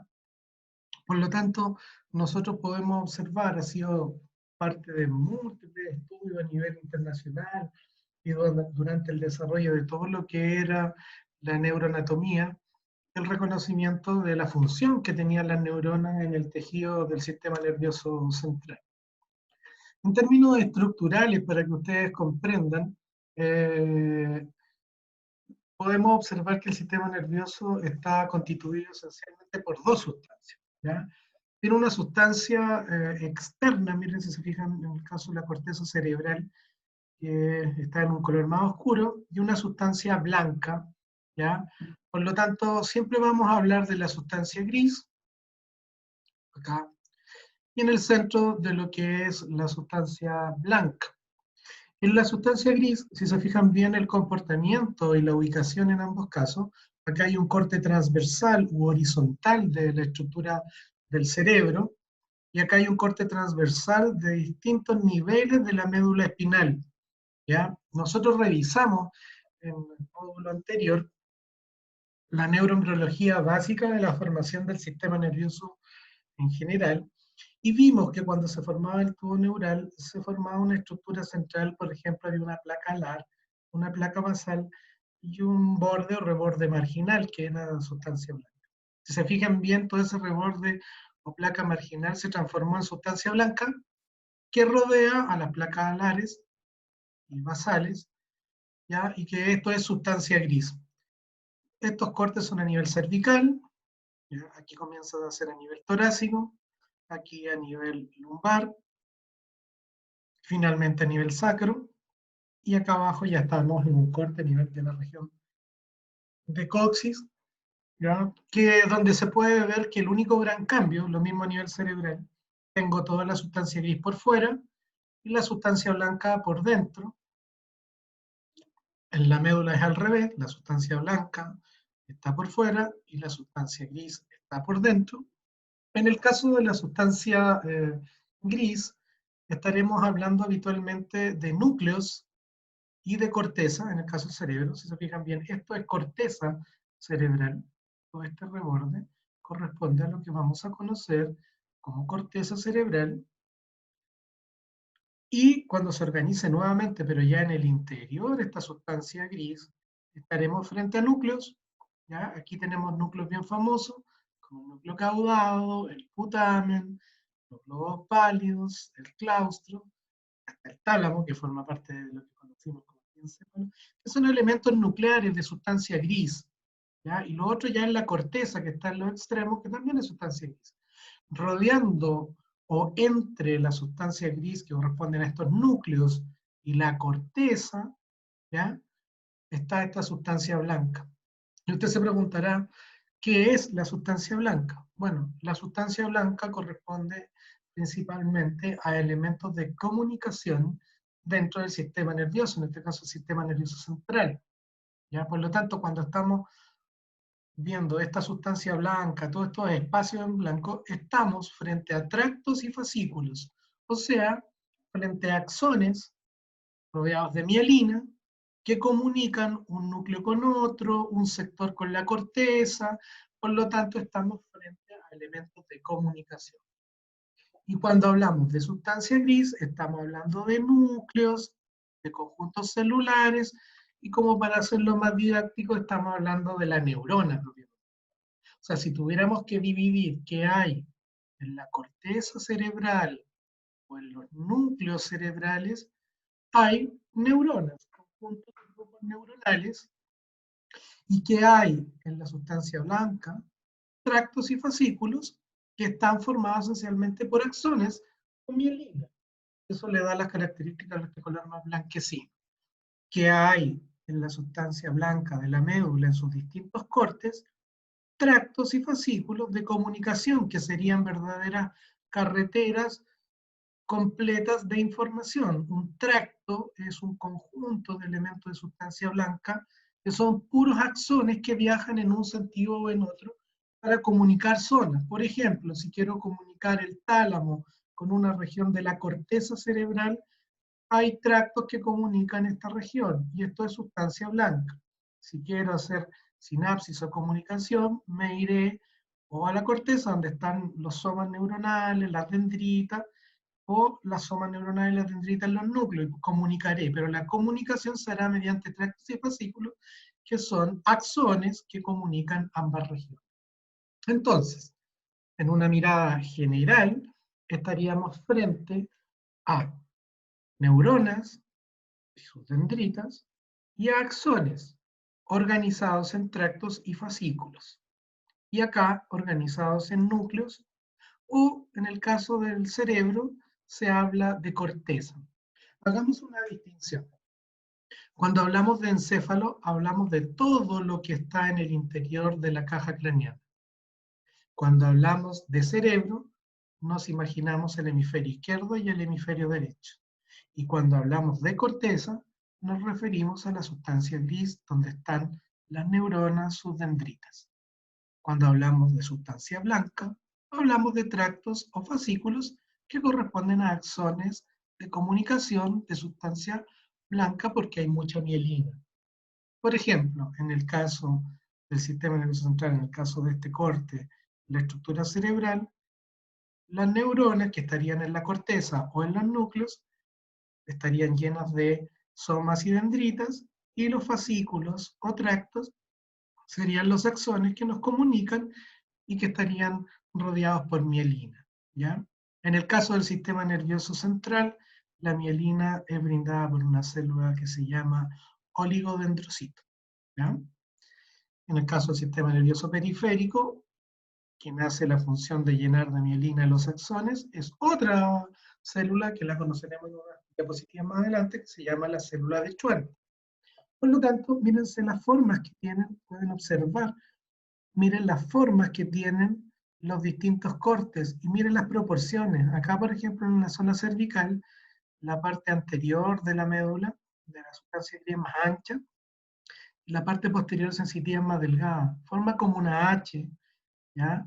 Tiene un orificio central por donde va el líquido cefalorraquídeo, y tiene muchos tractos y fascículos de sustancia blanca. Acá disminuye, fíjense que hacia la zona torácica disminuye la cantidad de neuronas y dendritas y aumenta la proporción de comunicación. La respuesta a esta pregunta está dada porque desde la región cervical salen muchas más neuronas que tienen que comunicarse con los brazos, igual que en la zona sacra. Por lo tanto disminuye la comunicación, pero aumenta la cantidad de neuronas encargadas de las distintas regiones del brazo. Entonces, sustancia gris, por fuera en el caso en este caso los hemisferios cerebrales, y sustancia blanca por dentro, núcleos, también de sustancia gris. En el caso de la médula, al revés, la sustancia blanca, donde están los fascículos y tractos, está por fuera, comunicación, y los núcleos y somas neuronales se encuentran en la sustancia gris, que está en la parte media. Aquí hay una imagen, ¿ya?, actual respecto a cómo se han intentado esquematizar cómo se organiza la sustancia blanca. Para todos nosotros es bastante fácil darnos cuenta que aquí existe sustancia gris y que aquí estarían los somas neuronales y sus dendritas, pero es bastante difícil imaginarnos cómo es la comunicación entre, por ejemplo, el hemisferio izquierdo y derecho, cómo vamos de la corteza a la otra corteza, o de algún núcleo a alguna corteza. Para eso se han tomado imágenes y se han hecho organizaciones y reestructuraciones para observar, miren, con distintos colores, cómo se mueve la comunicación. Aquí está el cuerpo calloso, que es sustancia blanca, por lo tanto axones, cómo se mueven los axones de un lugar a otro, con distintos colores para ver cómo se comunican.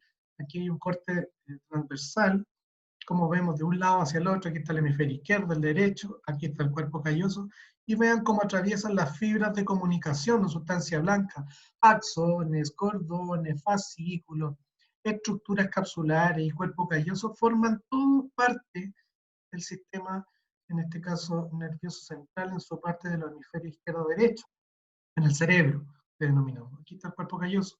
Entonces, cuando uno pregunte qué es el cuerpo calloso es sustancia blanca. Y si es sustancia blanca son axones. Y estos axones comunican un lado con otro. Y como se organizan en grupos, se podría llamar un fascículo, o un cordón completo, o una zona de paso como una cápsula, o una estructura gigante como sería el cuerpo calloso. Ya miren aquí en los colores verdes cómo los axones se dirigen casi desde la zona frontal a la zona occipital, desde la zona alta hacia las regiones del mesencéfalo, puente, bulbo. Por lo tanto, el nivel de comunicación de la sustancia blanca es altísimo. Quedémonos entonces con que la sustancia blanca son axones que están rodeados por mielina y que comunican organizacionalmente distintas regiones del cerebro o del sistema nervioso. Y estos nombres, cordón, fascículo, cápsula o cuerpo calloso, van a empezar a aparecer y son lo que denominamos sustancia blanca. En términos de propiedades generales, hay que determinar dos propiedades que son inherentes a la neurona. La primera tiene que ver con la excitabilidad o la capacidad de comunicación eléctrica, química, que pueda llegar a tener una neurona. Acá observamos en detalle la conformación central de lo que es una neurona esquemáticamente. Tenemos un cuerpo, que todos conocemos como cuerpo o soma, tenemos el núcleo, como toda célula tiene núcleo, en su reborde tendrá la membrana plasmática, ¿cierto? En el interior tendrá organelos, mitocondria, retículo endoplasmático y todos los elementos celulares para trabajar. En el interior del núcleo tendrá obviamente el ADN, los RNA mensajeros que irán y vendrán con la información, y de ella emergen unas pequeñas ramas como si se tratara de un árbol que corresponde a las dendritas. Estas dendritas, si hiciéramos un análisis microscópico, tienen unas espinas de comunicación que le permiten contactarse con los axones. Por lo tanto, podríamos decir que son una especie de terminal donde va a llegar la información proveniente de otra neurona y se va a encontrar con estas espinas dendríticas para favorecer la comunicación. Todo esto, tanto el soma como las dendritas, se encuentran en lo que conocemos como sustancia gris. Cuando salimos desde el soma, tenemos un sistema de comunicación o carretera que corresponde al axón. Y el axón, por ejemplo, en este caso, vamos a tener cómo se rodea de algunos elementos de mielina. La mielina es un esfingofosfolípido, ¿ya?, que es producido dependiendo de dónde esté la neurona. Si la neurona está en el sistema nervioso central, o sea, adentro del estuche óseo del cráneo o la médula espinal, será una célula llamada oligodendrocito la encargada de producir la mielina y si esta neurona estuviera en el sistema nervioso periférico, será una célula que se llama la célula de Schwann la encargada de rodearla y generar la mielina, este fosfolípido. Por lo tanto, se van a generar estos verdaderos cápsulas de mielina que dejan unos pequeños espacios, que se denominan nodos de Ranvier. ¿Ya? Por lo tanto, cuando se genere un potencial de acción eléctrico, estos van a ir saltando de nodo en nodo y esto va a hacer que la velocidad de la conducción nerviosa se duplique, se triplique, se multiplique hasta por 100 o por 1000. Eso significa que las neuronas que están mielinizadas son neuronas de comunicación mucho más rápida que aquellas que son amielínicas o no tienen conducción, o una conducción muy lenta. ¿Ya? Ahora, si se fijan bien, el axón tiene un terminal, tiene unos botones también sinápticos que están como denominados acá como arborización terminal. como un árbol con muchas comunicaciones, el axón, para chocar con las espinas dendríticas de otra neurona que debería estar acá. Por lo tanto, aquí hay una ampliación de ese botón sináptico. Y acá también significa que por este lado viene el axón de la neurona 1, libera un neurotransmisor y genera un cambio eléctrico químico en la otra neurona, especialmente en sus regiones dendríticas, lo cual activa a la otra neurona. Por lo tanto, tendremos lo que se conoce como conductibilidad, la capacidad de las neuronas de establecer comunicación, ¿ya?, de unas con otras. Y esta comunicabilidad o conductibilidad está mediada por estos dos fenómenos.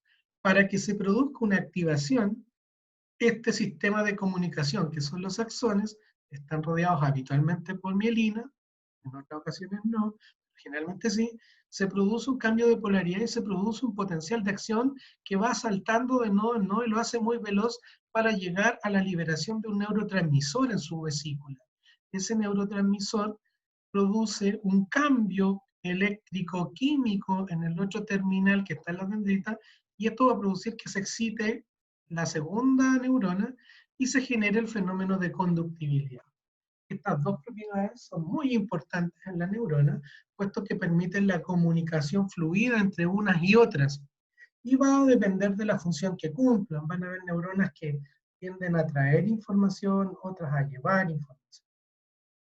Aquí hay imágenes que nos muestran el botón sináptico, ¿cierto? Desde en este caso, un axón de la neurona 1, produce por estímulo eléctrico el salto a través de su axón, velozmente libera un neurotransmisor, que podría ser glutamato, que podría ser dopamina, que podría ser acetilcolina, etcétera, o noradrenalina, y se produce un espacio sináptico o botón sináptico donde se produce este intercambio, lo cual excita un botón sináptico que se encuentra en otra neurona, ya sea o en el árbol dendrítico, si quiere estimular solo una neurona, o en otros axones para generar una comunicación completa del sistema. Aquí hay una imagen amplificada muy bonita de cómo se produciría la comunicación entre botones sinápticos, de la terminación de un axón, el comienzo de otro axón, o la llegada a una espina dendrítica. Aquí hay dos axones. Ahora, en términos organizacionales, aquí se observan neuronas inmunoreactivas a un neuropéptido y que se localizan en una zona del cerebro que se denomina la corteza somatosensorial. Aquí está la corteza somatosensorial, ¿cierto? Eso significa que estamos en una parte del cerebro, en una parte sustancial, que es corteza.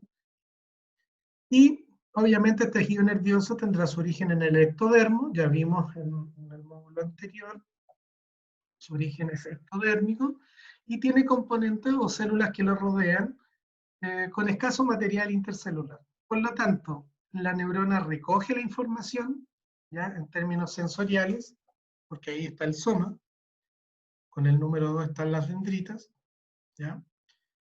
Recoge la información proporcionando un sistema de memoria y genera señales apropiadas hacia células efectoras. Aquí hay que reconocer el concepto de efector.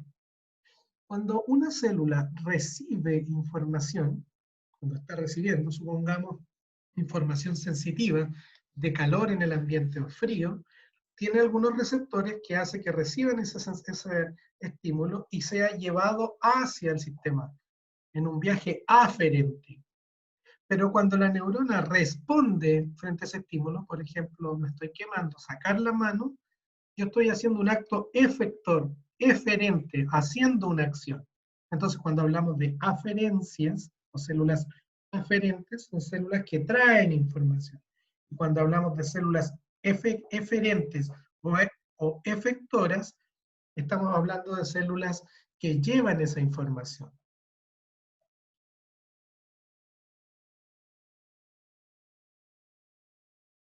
Acá tenemos en imagen, ¿cierto?, la llegada de un axón de otra neurona, y miren cómo están preparadas las vesículas con neurotransmisor para estimular casi directamente en el soma de esta otra neurona. Acá tenemos un cuerpo de una célula como soma, y acá tenemos su axón rodeado por, obviamente, segmentos de mielina. y los espacios intermedios entre segmento de mielina y segmento de mielina les llamábamos nodos de Rampier. Acá tenemos la llegada de otro terminal sináptico, ya no prácticamente al soma, sino que algunas dendritas, y en el interior del soma tenemos, fíjense, en la estructura central el núcleo, tendremos las mitocondrias encargadas de la energía, de todos los ciclos de Krebs, tendremos mucho retículo endoplasmático, tendremos aparatos de Golgi, tendremos ribosomas y tendremos un amplio funcionamiento neuronal para producir los cambios de ADN o la producción de material e incluso la producción de neurotransmisores que posteriormente viajarán por los axones para llegar a ser almacenados en los botones sinápticos. Aquí está el soma, aquí están las dendritas, ¿sí? Y aquí se ve un axón saliendo. Podemos definir en términos estructurales dos zonas generales de la formación del sistema nervioso. Por un lado, si se fijan bien, tenemos el sistema nervioso central, que dijimos que el sistema nervioso central, y lo vamos a repetir en el módulo de la próxima semana, el sistema nervioso central es las estructuras que están en el eje central del cuerpo, como si pasara el plano medio, y envuelto por un estuche óseo, en este caso el cráneo envuelve a todo el encéfalo, y la médula estaría en el interior de las vértebras, ¿ya? Entonces, ese es el sistema nervioso central. Por otro lado, tenemos el sistema nervioso periférico, que es todo aquel sistema que sale del central, o sea, emerge del central. Todos los nervios que salen desde la médula hacia los brazos, hacia el tórax, hacia las piernas, y que ya no tienen una protección ósea, corresponden a nervios periféricos. De ahí su nombre, porque están en la periferia. En el caso del sistema nervioso central, es relevante porque acá encontramos algunos tipos celulares que usted debe reconocer. Por un lado, encuentra a los oligodendrocitos en el sistema, si se fijan bien está dividido en color lila y en color amarillo. Todo lo que está hacia este lado, color lila, corresponde al sistema, a células que están en el sistema nervioso central, lo que denominamos la neuroglia, ¿sí? ¿Ya? Ahí encontramos en esta región la neuroglía, ¿ya? Pero miren, la neuroglia se encuentra tanto en el sistema periférico como en el central. En el central encontramos las siguientes células, para que las revisen. Los oligodendrocitos, que son los encargados esencialmente de mielinizar al sistema nervioso central. Esta célula está por fuera del axón y comienza a rodearla y a llenarla, obviamente, de mielina, lo cual le proporciona una red bastante estructural y le permite funcionar a los axones.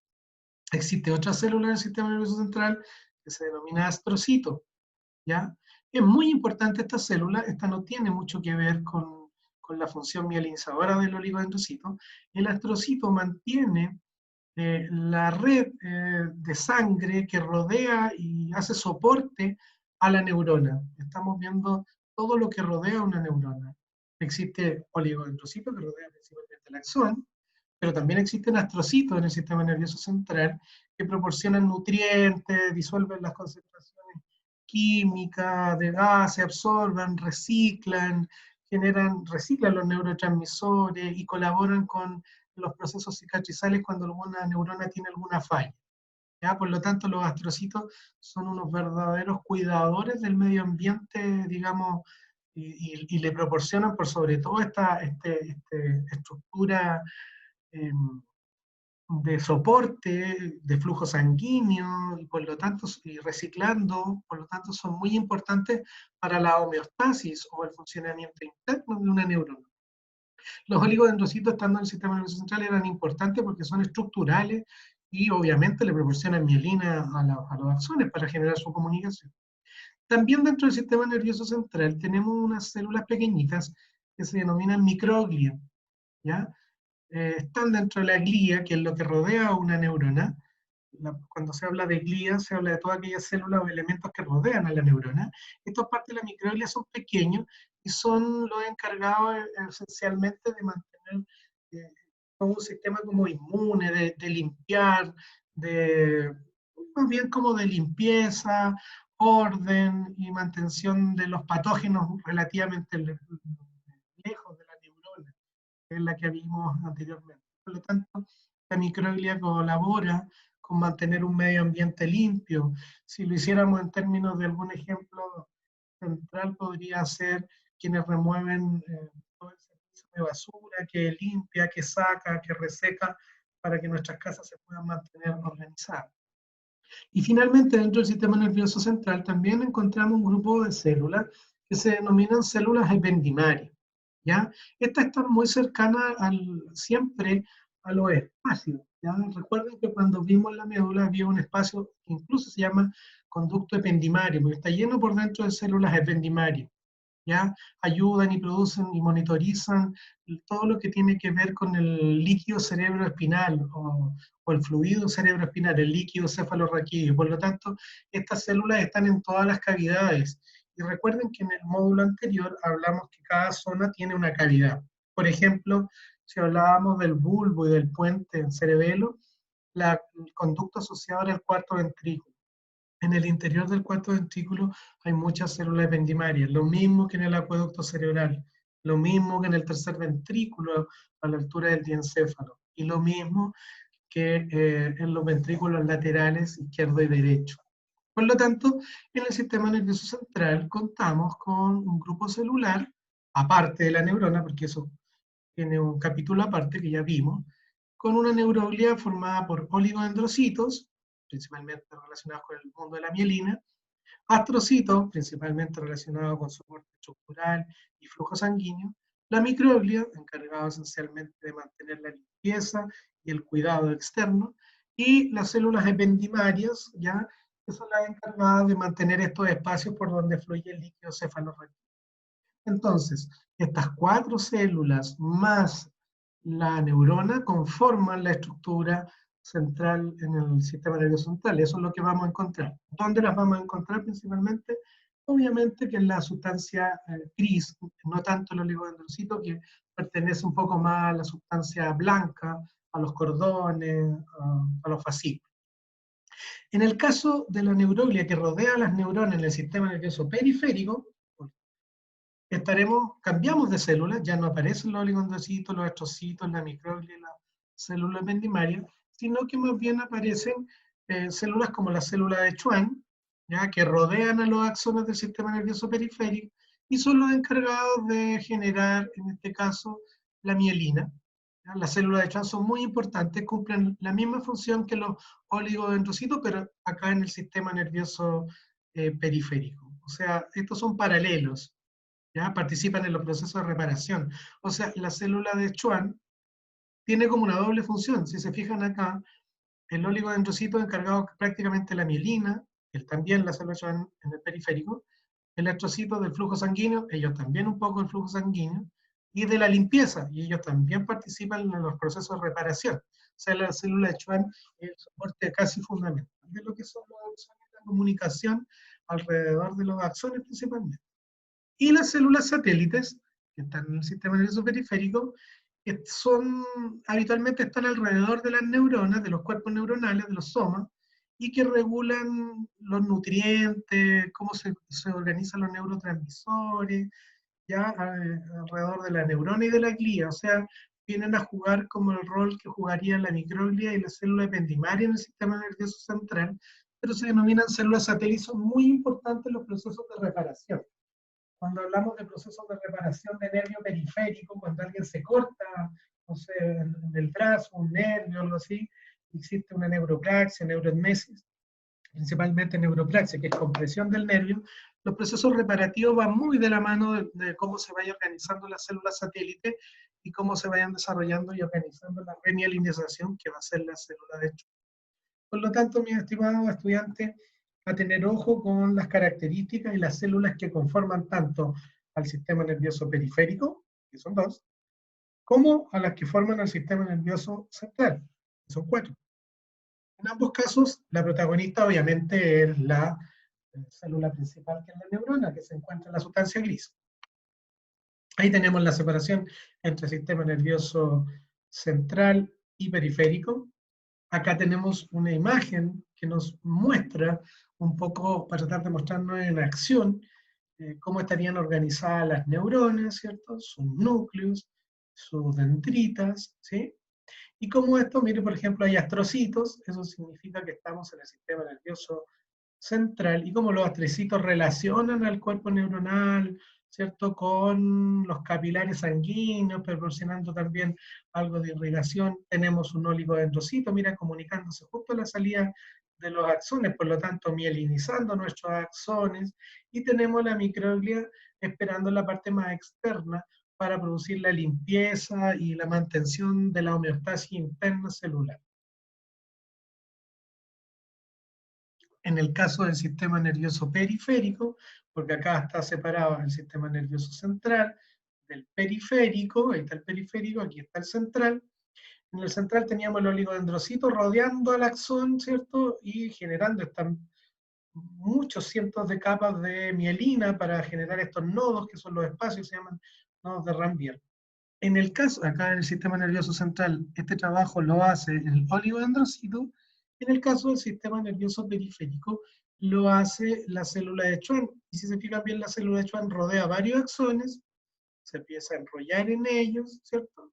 Se va enrollando y empieza, toma uno, ¿cierto? Va tomando uno, lo mismo pasa en los otros, y se va enrollando alrededor de él. Ahí tiene el núcleo de la célula de Schwann, que queda periférico, va rodeándose, rodeándose, rodeándose, hasta finalmente formar lo mismo que hace el oligodendrocito en el sistema nervioso central, lo hace la célula de Schwann en el sistema nervioso periférico.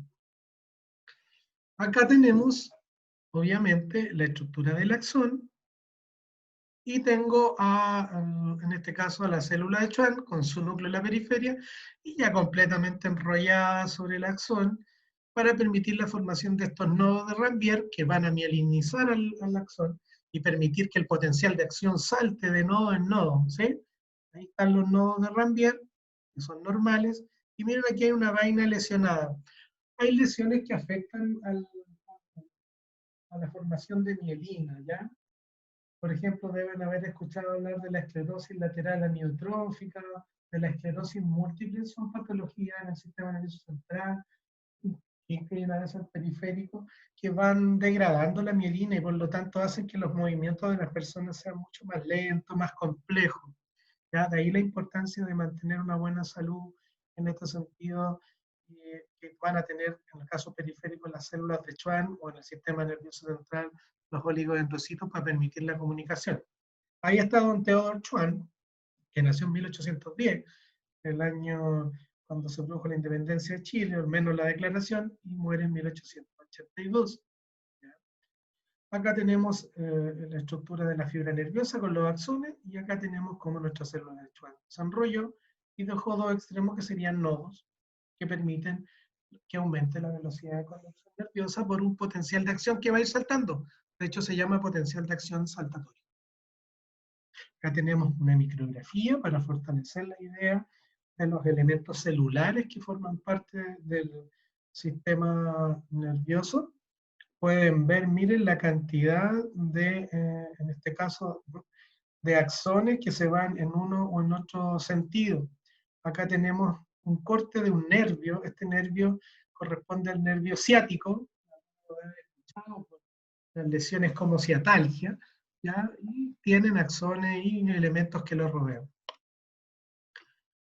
La vaina de mielina aumenta la velocidad de conducción porque aísla y mantiene el axón aislado.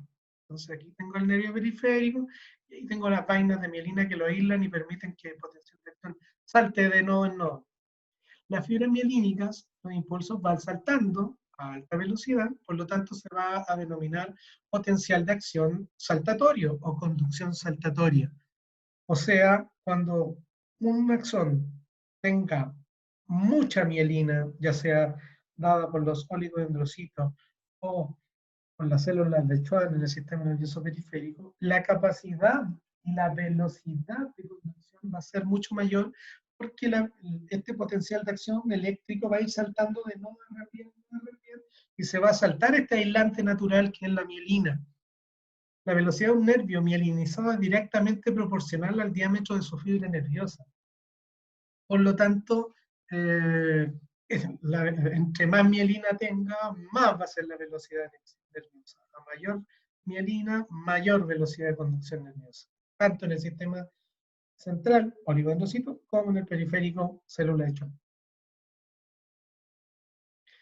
Para ir cerrando este módulo de, de la temática de la estructura histológica que forman parte del sistema nervioso tanto central como periférico, es importante que podamos responder o ustedes respondan de manera autónoma las siguientes preguntas que van a permitir obviamente hacer un pequeño resumen de lo que conversamos. ¿Cuáles serán las estructuras celulares que forman parte del sistema nervioso? Hay que hacer una descripción de cuáles son las principales estructuras o elementos que forman el sistema nervioso, desde las neuronas, los oligodendrocitos, etc. Cuáles son las partes de una neurona. Es importante reconocer en detalle qué es un axón versus una dendrita o un soma, qué hay dentro de un soma, qué se está produciendo dentro de un soma desde el punto de vista celular. ¿Qué es la glía? ¿Cuáles son las células que forman la glía? ¿Ya? Es relevante que haga un detalle, busque en sus textos una definición más completa de lo que es la glía y cuáles son las células que la forman. Algo vimos, la glía estaba formada en el sistema nervioso por elementos celulares, en cambio el periférico solo por dos.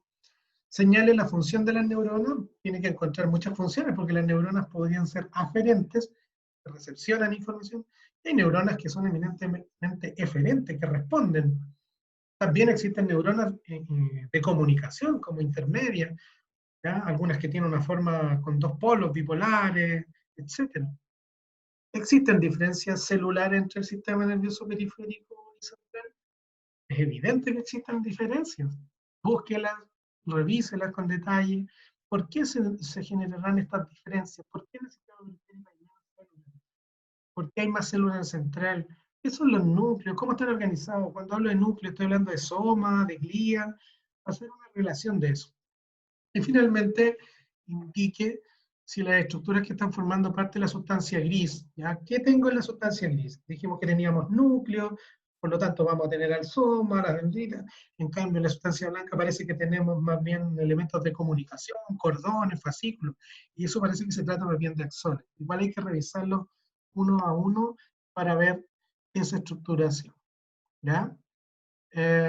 Bueno, con eso terminamos, yo creo que por hoy día, los dos módulos fundamentales del día 18, eh, que correspondía a hacer una revisión genérica del sistema nervioso central, desde la perspectiva de la formación de este sistema, que es a través de la neuroembriología y la formación de las vesículas, y también un reconocimiento inicial de cuáles son las estructuras que conforman el sistema nervioso central y periférico, las neuronas, los axones, las dendritas, la formación de células. Por lo tanto, es importante que ustedes ahora puedan hacer una revisión en su libro, el cual voy a dejar en el Moodle, para que ustedes puedan trabajar de manera individual. Bueno, ha sido un gusto, que estén muy bien, nos vemos.